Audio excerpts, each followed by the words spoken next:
Thanks, Raheem, for doing this. No problem. Appreciate you, Matt. Yeah. Hey, I'm just kind of curious. How's the family doing? How are you doing? You drew some headlines there way before anybody else was talking about the pandemic as something that was a concern for you. So just how's the family holding up, and how closely are you following what's going on?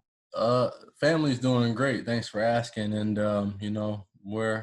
we're hunkered down here, and yeah, it's one of those things where we knew that something like this was gonna take place, and we wanted to be prepared. That's why I was um, the first one to start thinking about what's going on in the upcoming months. And so yeah, it's been great, and yeah, we follow it very closely. Ohio, I'm in Ohio right now, Cleveland to be exact, and it's been it's been pretty nice because everybody, it seems like everyone, all the neighbors and everyone are on the same page. When you go and look outside, Ohio right now is actually starting to loosen some restrictions, um, and it's going great so far. But we still have that pandemic going on, and we still got to defeat it somehow. Hey, Raheem, it's Matt Barrows from The Athletic. Along those lines, there have been discussions, obviously, about pro sports starting up again, and you guys might be reassembling in July for training camp. Have you thought about that step, and are your wife concerned about the time when, it's going to be 90 guys together on the field, in a locker room, all that stuff? Yeah, whatever it takes us, to come to that point. Yeah, my wife has been concerned. She's actually cried, a couple of times, just because she wants to make sure not only myself, but those 90 guys that are in the locker room are going to all be safe, and their families as well. So we've had talks about it, and she understands that no matter what, this is my job, and I have to do what my job requires me to do, which is all fair. And she's excited as well. She wants football to be back, and sports to be back in general. But yeah, we've talked about it, and yeah, to go along with it, it's one of those things where we don't know what it's going to take in order for us to be back out there on the field, testing every week, and playing in a different state or what have you. We don't know yet, and that's something that's going to be determined once the time comes, once that decision, has to be made. So we just got to look at the brighter side and hope and pray that everyone is looking out for each other, and the safety of each other as well. Hey, Raheem, it's Josh Shebao from AP. Just as a guy who came into the league as an undrafted player, can you envision what this process is like for some of those guys this year who are trying to do it, but without being able to have an off-season program and not be able to sort of show what they can do? Yeah. Right now, especially for the guys that are undrafted, it's a critical time to get their careers started. And it's sad that we're going through this pandemic, but one thing I would like to mention to everyone is we all gotta stay positive, and there's always gonna be brighter days no matter what. There's always light at the end of the tunnel, and if you're an undrafted guy, don't worry about what's going on now. Just control what you can control, and that's being fluent in the meetings, speaking up, doing a little bit of extra studying, and also going out there and training on a smart basis, as far as still staying away from people. And right now it's more so a mental state.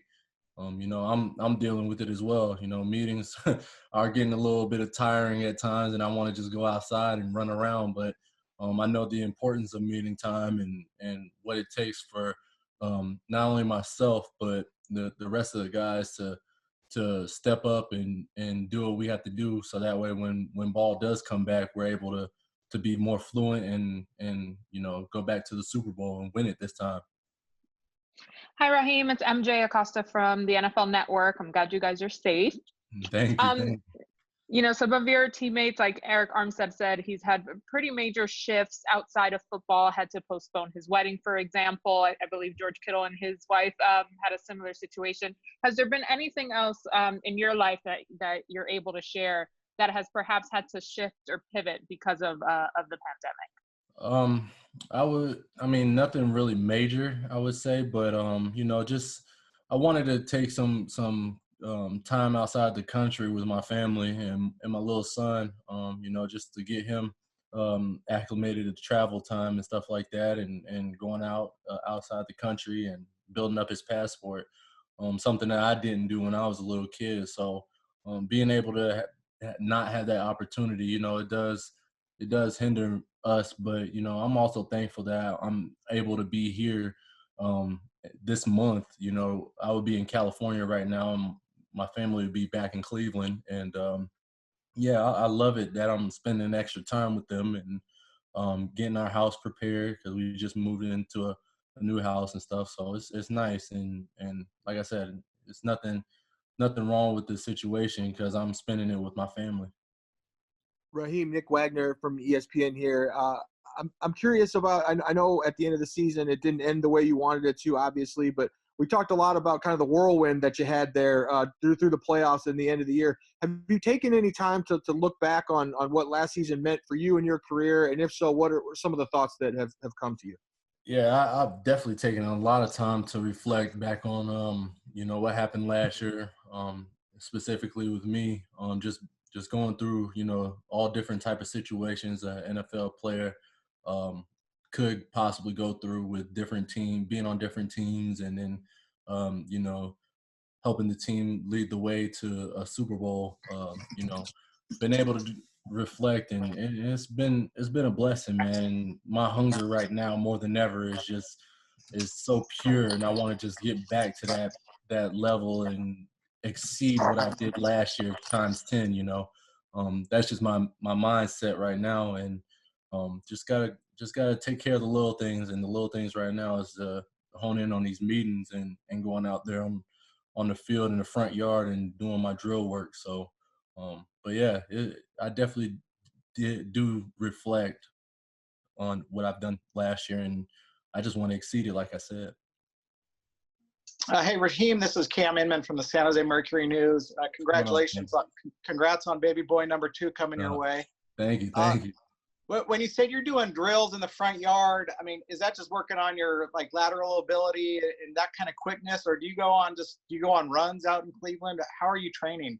Yeah, I go on runs typically, and then come back, and I got a O-lineman strip that I was fortunate to get sent over from the coaching staff that they wanted me to work more on my aiming points for the run game, and going out there and doing those type of things, as well as running routes and stuff, because I'm trying to elevate my game, and I don't want to be just one dimensional. I want to be multi-dimensional, and being able to catch the ball out of the backfield is one of the things that I really pride myself on, even lining up in the slot position. So there's multiple things that I've been trying to work on, just trying to get back to, my wide receiver days when I was playing receiver in college. So just getting back used to everything and doing everything. Like I said, it's most of that mental state.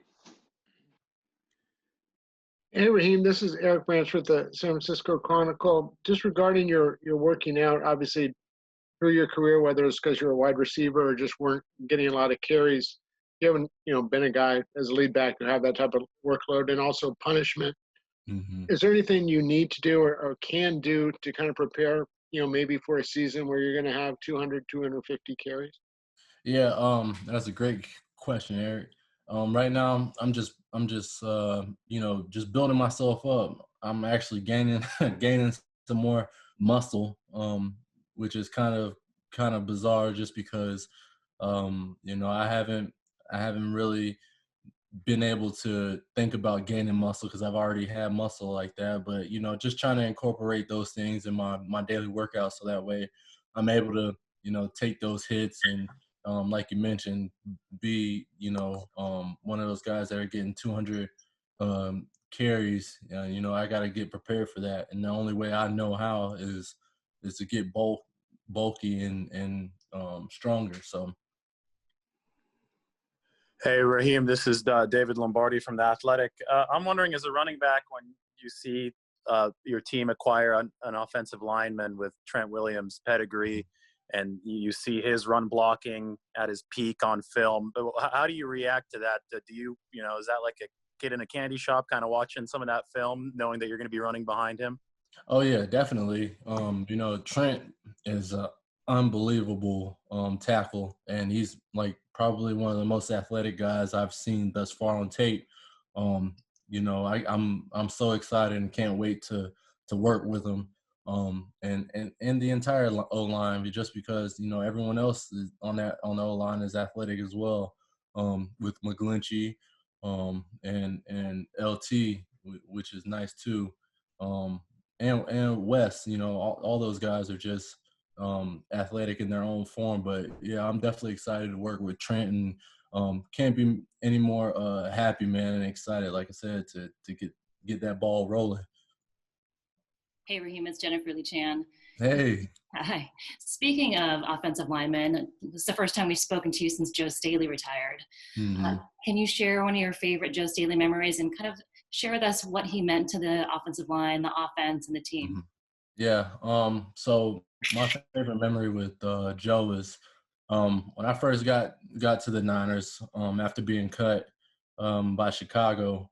You know, just eating by myself in the cafeteria room, and you know, not really having much of any conversation with anyone. Being the second year guy who's been bouncing around from here and there. You know, Joe really took me under his wing. And I had conversations with him. I knew who he was just because, you know, come on, it's Joe Staley. Like, he's been in the game for a long time, and he's exceeded, you know, expectations over and over again.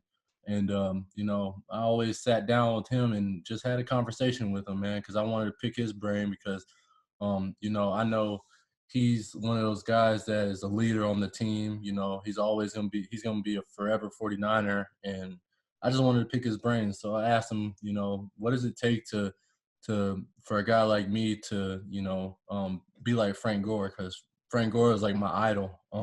I love watching him play. And I know that Joe was blocking for him when he was here. And so, yeah, I just asked him the question about Frank Gore, and he just flat out told me, hey, Frankie G, he likes to work, you know, and that's something that I try to tell a lot of running backs when they come into this offense, no matter what, you know, into this building. If you want to be like somebody, you gotta adapt to their attitude and their mentality. And that's what he was basically telling me, like, hey, look, you got to be like Frank, man. And you're a great running back, and I could just tell just by your personality, but you also got ball skills. So, you know, Frankie G works really hard. He's probably one of the hardest working guys that I know. And, you know, I just try to live up to that expectation of Frankie G, and just go out there and try to give it my all. And for Joe, you know, he means a lot to this organization.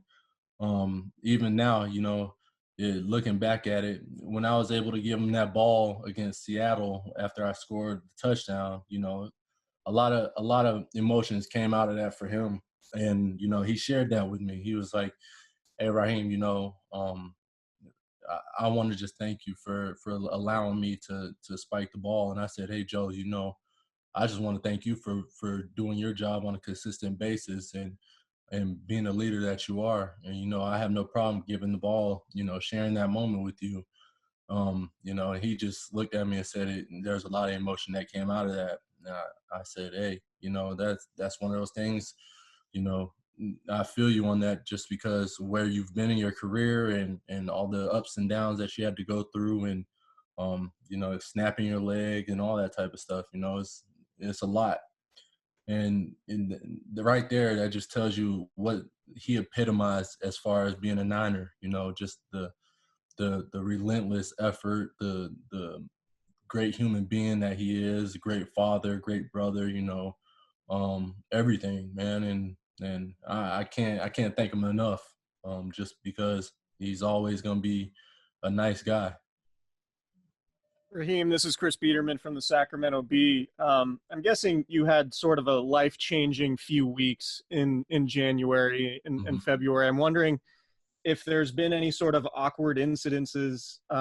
Obviously, you've been stuck at home recently, but before the quarantine, were there any incidences where, hey, like, now I'm famous, this is a little weird? No, I wouldn't necessarily say there's anything weird. But I would say that yeah, a lot of people are starting to recognize who I am. I'm more of a guy that's, behind the scenes, that just likes to work and, give great effort. And people starting to notice, who I am, and what type of style that I play with. And I've been doing this since I was little, so it's always been my attitude is just to try to be great. And yeah, so Hey, Raheem, it's Tracy Sandler. hey, Tracy. Hey, how are you? Good. How about yourself? I'm good. You talked a little earlier about the mental health component, and it's something that's been discussed quite a bit the last few days. How important is it for you to individually check in with some of the younger guys on your team and in the league and kind of talk through that portion of this whole pandemic? Yeah, it's very important. Like I said earlier, it doesn't necessarily pertain to the undrafted guys, but to everyone. That's a young cat that's coming into the league, and they're not with the teammates right now like we would be. But it's one of those things where we just have to make sure we all understand the situation, and just help each other in a time of need. Especially when it deals with football and our jobs. That's very important. And our mindset has to be, we have to have a strong foundation in order to get to where we want to go. And it's nice because all the rookies, on at least for us, they've definitely honed in on everything, and they speak up in these Zoom chats that we have, and asking questions about route running, and what it takes to read a certain block. So I mean, it's nice that they're getting all the mental aspect, being cooperative and understanding everything, because I thought it was going to be a little bit of a challenge. I mean, it is a challenge now, because that's the only challenge I see, is that we're not face to face and not interacting with each other like we normally would do around this time. But it is nice though that everyone's still engaged and still involved, and taking care of all the little things, and you could just tell. Hey, Raheem, it's Kiana. Hey, Kiana, what's good? Not much. Piggybacking off of what you just said, one thing about this running back group, you guys are as close as they come. You guys hang out with one another outside of football. With this going on and you guys having this virtual off season, how have you guys kind of managed to adjust? And then also, how much has the dynamic changed now with Matt Breida in Miami? Yeah, so as far as with the group right now, it is challenging, but we still text, talk, we still call each other, still cracking on each other, making jokes and stuff like that. We're still going to be a close-knit group, and I think even it helps because we have the rookies to crack on too. So it's pretty cool because they're also chiming in and getting used to how we operate within the room.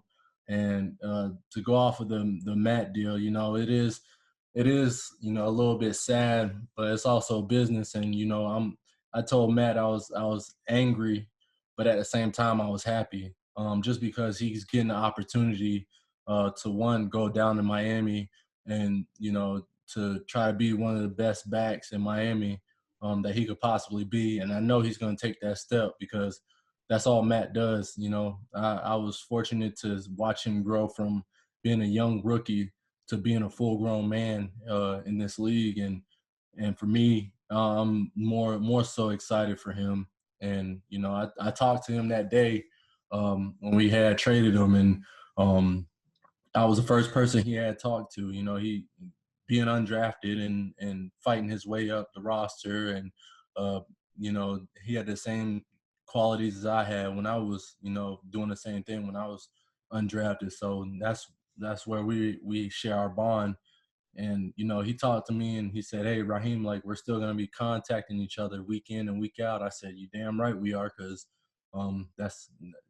he's my brother, man. And I'm going to always look after my little brother, no matter what.